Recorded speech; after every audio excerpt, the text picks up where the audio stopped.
Hello everyone and welcome back to a brand new video where today we're here with more iRacing. This time round we're here for the VRS GT3 Sprint Series from Suzuka. Yes, week 9 of the VRS GT3s. It's been a little while since I jumped into this series, but you know, I've been desperately trying to get back into it. Hopefully we won't get wrecked like we do in most of the Formula cars. But of course, if you're new around here as well, please do make sure you leave a like, get yourself subscribed for more iRacing and other various sim racing related content on this channel. I just want to say a massive thank you to everyone for the continued support on this channel. But yeah, let's get into it though. Of course, first of all, qualifying 40-minute race ahead of us today from one of Japan's finest racetracks. Funnily enough, it's actually my second favourite track from Japan on iRacing because a boy's gotta love Fuji.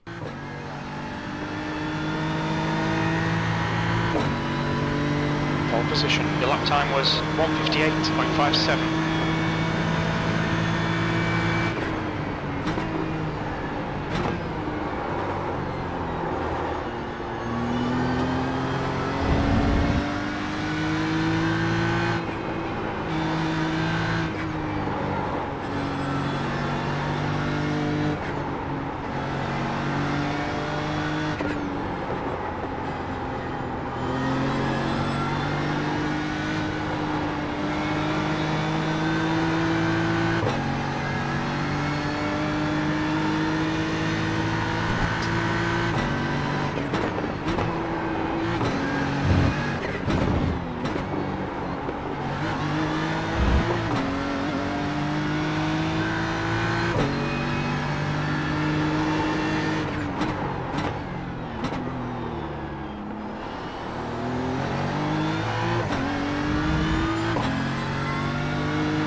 Well, there we go. We do improve on our second run, but it's by about 300ths of a second at the end of the session. I've got no idea how Rasmus has managed to set a 57 flat there, 1.5 seconds clear of me, and I'm 4/10 clear of anyone else currently in this split. So unless he's on like a second account or a new account, either that or he's rapid and crashes a lot. We'll have to wait and see.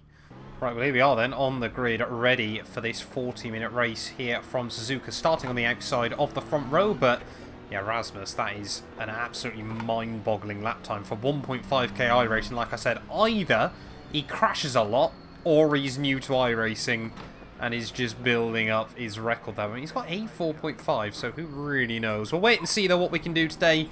I mean, we're a little way clear of the rest of the grid, so let's just see if we can try and get a good start. Make sure we sit on his...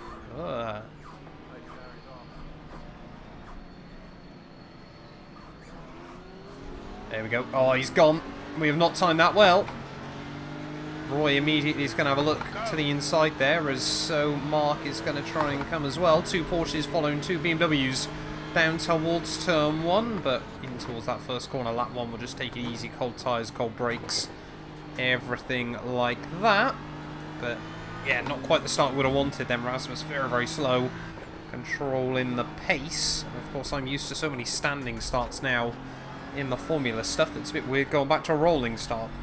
As we head up through the S's though for the first time, just try and work temperature into the tyres, everything like that. Of course, heavy fuel on the car. How on earth are they able to dip a wheel on the grass? That's incredibly brave early on in this one, as those two can already see. It's, yeah, very, very aggressive very early on in this race, as we're immediately going to pick up a 1X then. So we try and put the power down, but yeah, in towards the hairpin for the first time. They're both using the grass in a lot of places here. early on. That seems very unorthodox. And somehow still able to get the car slowed down, whether it's perhaps just a little bit of desync as we head down in towards Spoon Corner for the first time in this race. But yeah, just trying. How? That seems a little bit weird very, very early on there, especially the way that Porsche is moving around as we head down in towards the final corners. But yeah, Roy just in front of us, as we can see. Of course, yeah, can't use the grass anymore like you could at Spa 24 earlier on this year. He's using it still on entry. There's either surely got to be a little bit of desync there, or he's, yeah, very, very, yeah, I don't want to say anything too early, but seems a little bit dodgy there as the final couple of turns will go. Sticking quite close to the back of Roy, but yeah, Rasmus has already checked out at the front of the field, but I'm going to keep trying to apply pressure to Roy early on then in this race, see what he does. A 56-1 opener to this race is kind of mental. Oh, Roy a lot slower in towards that first couple of turns than I was expecting, but gets the power down on the way out. Of course, we know how good the Porsche can be on traction, of course, because it's got the engine over the rear wheels, but we'll wait and see what we can do there. Just see swinging the car in from very, very wide and somehow making it work. He's clipped the grass again there. I don't want to call this too early. I'm wondering how legit these two are at the front of the field, because there's no way you can consistently hit the grass like that and be able to hit the lines they're able to hit there. As you can just see Roy again a little bit wide. I think he's struggling as well with connection, but it just seems a little bit strange. You can just see, oh, very, very wide there. Thank you very much. I'm wondering whether there's some grip mods potentially at play here, because that seems a little bit strange, a little bit suspicious. Or, like I said, yeah, desync. But anyway, we're back up into P2. Then Rasmus has checked out of the front of the field, but we'll see what we can do. Well, even when we get the lap nail, that's going to be a high 58, and you can just see Rasmus at the front there, still set a 58.3. You can still see some tyre marks where he's using the grass through some corners, which, yeah, like I said, does seem strange, but well, we won't worry about it too much at the moment. I've got my own race to run, as that was very hot down at turn 1. I'm not able to carry the speed through the second part, though, as I've heard the rumour there's an apex through there, but we certainly didn't find it that time, as Mark just behind, dropping back slightly. I'll be racing into a bit of no man's land very early on here.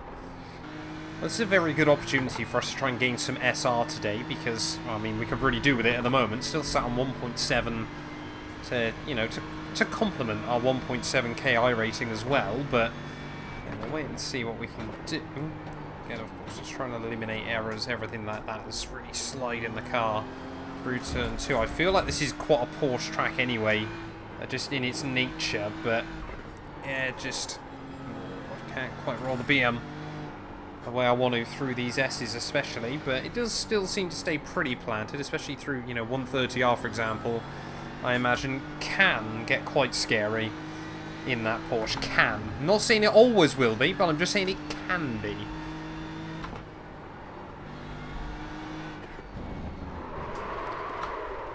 Or apparently we can hit that curb through Spoon. Either works, I suppose, but that's going to give us a little bit more work to do then in this race. I didn't realise that curb was that lethal on iRacing, but yeah, now we've got 2-second gap up to Mark just in front of us. Alexander and Ilya just behind us as well. So let's see if that Ferrari can get a run down in towards 130R. Thinks about it, but thinks better of it.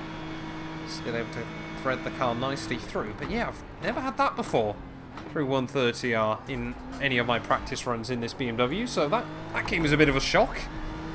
But yeah, it did just come round very, very quickly on me. Had similar issues in the F3 car a couple of days ago, if you remember, especially during our qualifying runs. But yeah, now we're going to try and push on and close back up to Mark, I suppose. But now we've got a race on our hands.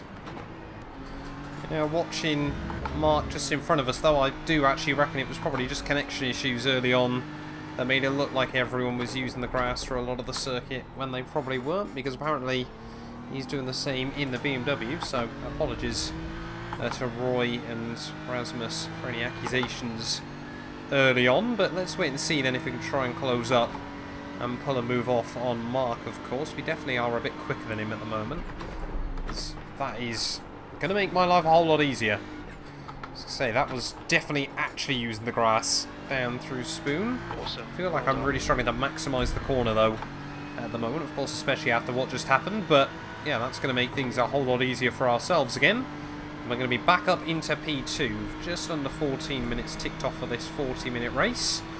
Still, yeah, going to be about 21 laps here, as you've got to be really careful of that curb on the exit 130R. It will absolutely tip any big GT3 car right around into a full 360, but yeah, we're about a third of the way through this race, and so far keeping it clean for the most part, keeping it tidy for the most part, but still nowhere near as quick as our leader.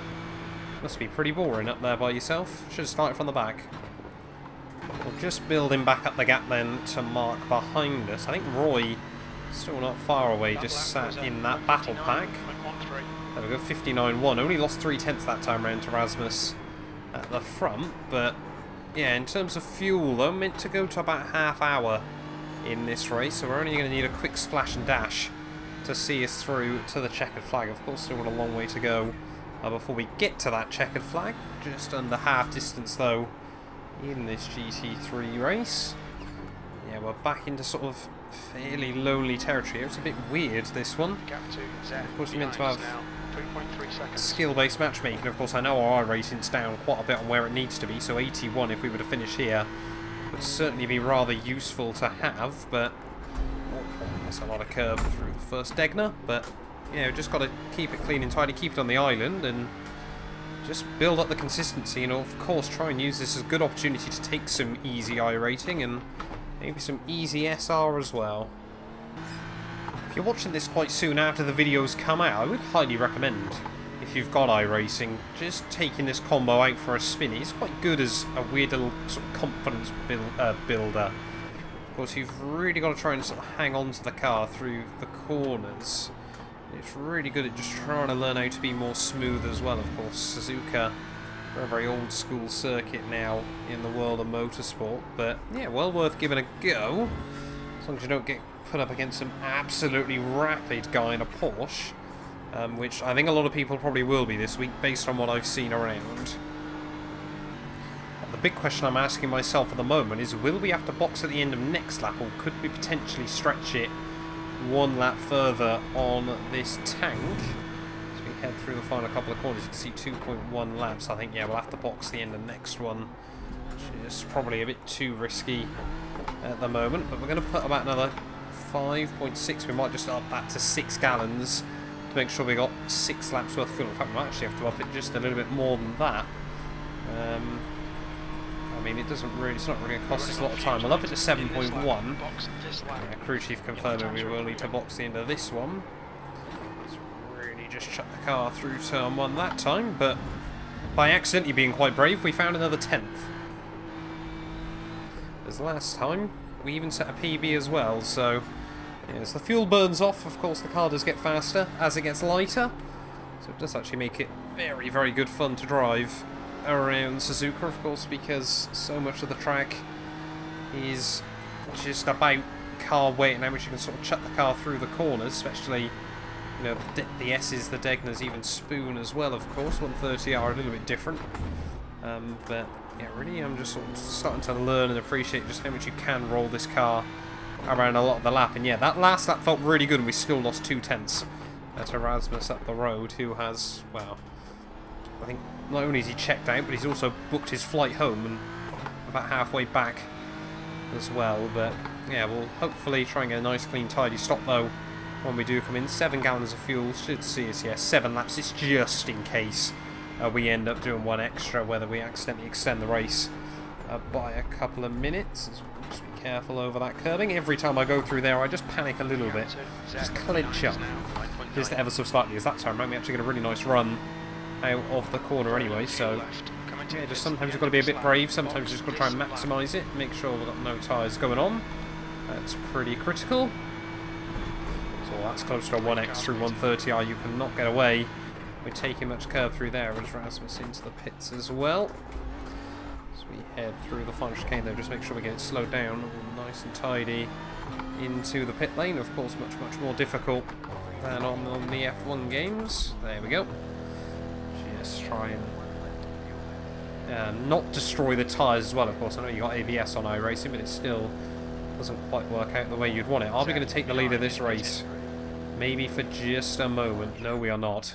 Rasmus there, that's just the advantage he's got.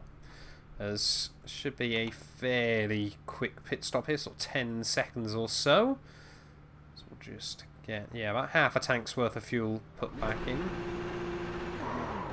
Got 9 laps worth of fuel. That will comfortably see us through to the end. Jeremy's just doing 1 extra. As I don't know why I've suddenly got the pit lane exit line on, but it really does annoy me. It's useful on the ovals though, so I probably actually won't get rid of it saying that, but yeah, 12 minutes to go even off this race, just under. Got another 6 laps or so. Let's just get on with it.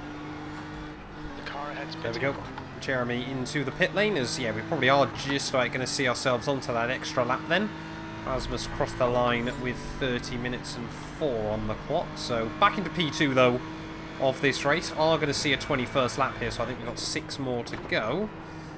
Let's just try to bring this thing home, as again chucking it really high and wide into turn 1. You find a lot of time on the way in, but lose it all on the exit. Just suddenly notice Rasmus losing a lot of time at the moment. What on earth's going on late in the day? Is he just trying to make sure we don't get the extra lap? Seems very, very weird. Oh, that's a stupid 1x pickup. Don't want any more of those between now and the end, as yeah, he's just set a 204. What on earth's happening? Perhaps it is just to make sure, yeah, that we don't get that extra lap, but seems a bit weird. Right, we're around in the chicane then, about to start what is, yep, the last lap then. Yeah, from Suzuka. Whatever it was that Rasmus had was just a one-time thing, so I wonder if he looped it around at Spoon or just had a bit of a wobble somewhere, but one more to go then here from Suzuka. Hasn't been the most action-packed race in the world, but has certainly been, except what my I rating needed, and hopefully my safety rating as well, though we picked up a couple of really stupid 1x's towards the end. Just little moments like that where we just offshoot a little bit wide through the corners, but yeah, as we round up through the S's for the final time here. Like I said, it has actually been quite a good little test in the BMW as well, of course, and I mean, we've got 25 seconds to the cars behind and 15 to the car in front. Goes to show just how lonely this one has been for the most part. Had a couple of little battles early on, but then yeah, really it has just been a hot lapping session.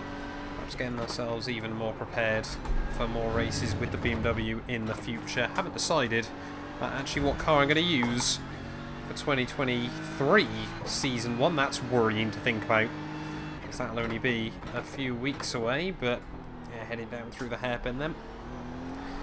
Always a weird corner that on iRacing, because it's actually better just to fire off a little bit deep on the way in, because you can gain time on the way out as well. So yeah, keeping it on the apex there doesn't often work actually, especially in a GT3 car. But down in towards Spoon, final time, I mean, you cannot argue most of the corners around Suzuka aren't iconic in one way or another. To be honest, this race here has made me fall in love with the track just a little bit more as well. It's not particularly brilliant on F1, but yeah, here on iRacing it is a fantastic venue as well. But GG's to Rasmus, absolutely dominant display all day long there. No idea how he's got the pace that he has. That is, especially for someone with 1.5k I rating, he should easily be up around sort of the 3 or 4k mark. But yeah, down in through the Casio Triangle then to finish off this race. It is going to be P2 to P2.